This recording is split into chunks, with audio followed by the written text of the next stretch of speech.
We focus on those who are often forgotten. The really small farmers in developing areas. They probably only have a couple of acres of land and they might survive on $1 or $2 a day. So one of the things I've realised when I've been presenting this is I usually jump into what it does, and that's been going over the heads of the audience because it's very hard to relate to the problems that these farmers are facing. So I'm going to change it. This is a completely new way of presenting this.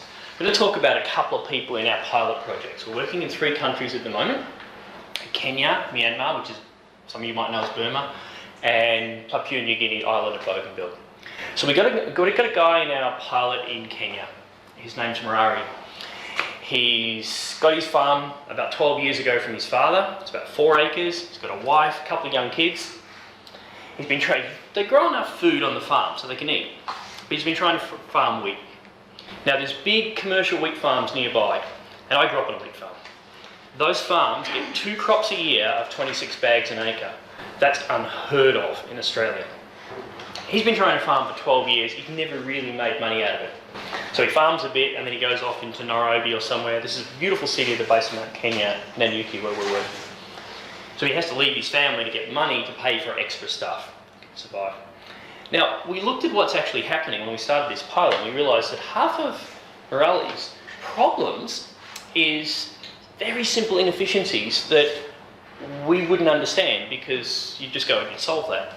He's suffering from things like, at the time that he needs to seed, he can't get a seeder, he can't get money for seed. So he throws seed, he ploughs up with the cow and then throws seed on the ground and the birds come and eat it all. And so as a result, he's getting 4 bags an acre when the commercial farm who's got a seeder is getting 26. If he does get a crop, if it's a good year, the combine harvester guy, I won't get into how they rip him off, but if the combine harvester guys don't rip him off, they'll actually pull the wheat out and bash it with sticks and destroy the wheat in order to not have to deal with the combine guy. If that guy doesn't get him, the brokers, because he's only selling a couple of bags a week, they get him. So AgriLedge is a mobile app that lets him work with other farmers, and we've together got them a seeder, so they seed together. We get them to sell their grain together, and we pretty much, one season to the next, doubles his income, which means he stays at home.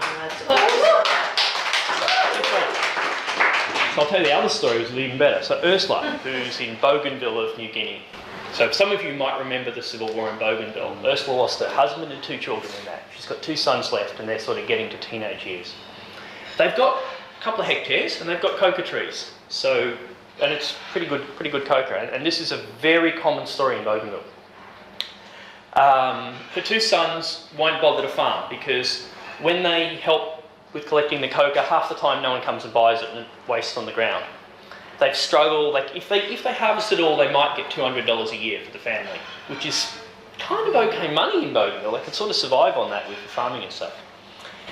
But what happens is half the time they don't sell it, the boys don't demotivated and they go off with their friends and they drink. So it's just got a real social dilemma. We've got the farmers organised into a cooperative. So a central cooperative uses the AgriLedge app to track when they're receiving it. So they've got a record of when the coca has been handed over. They know when to come collect it when they've got a batch. And then instead of just selling green coca, which is very low value, it's about $160 or so, they take it to fermenters and dryers, and there's an Australian government program to provide funding to that. And we're getting that up immediately to about $280, $300. So we pretty much doubled their income, and we've stopped coca going to waste beside the road.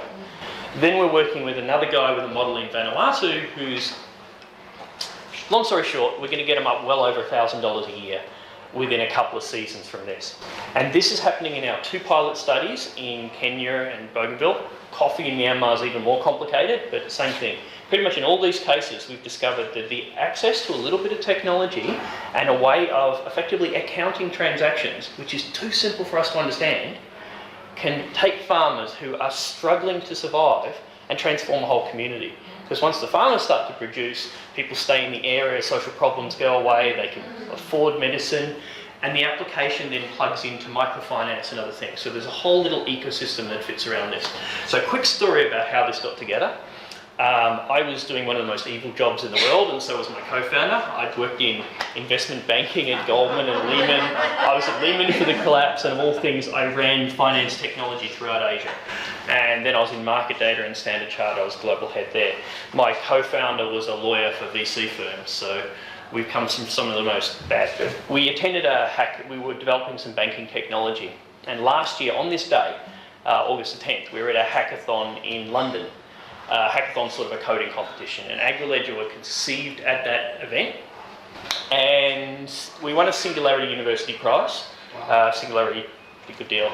But the most profound thing is Gates Foundation and UNICEF were there, and Costa Peric, who runs Europe for Gates, said, we see this problem all over and this nails it. So they backed us. But then Africa Development Bank, Asia Development Bank, IFC's looking to fund a $4 or $5 million program on our Myanmar one, World Food Program. Well, we've basically been lined up with a number of investment banks. So a couple of things on closing.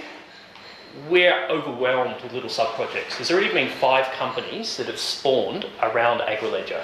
There's a sea cucumber trading business, there's a microfinance company, there's a microlender. There's a bunch of things that form around this because we're part of an ecosystem.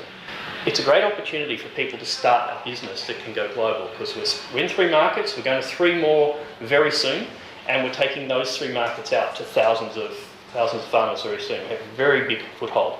There's a good opportunity to expand in things, and we've just got project demand all over that we don't have scope to code for. Thank you.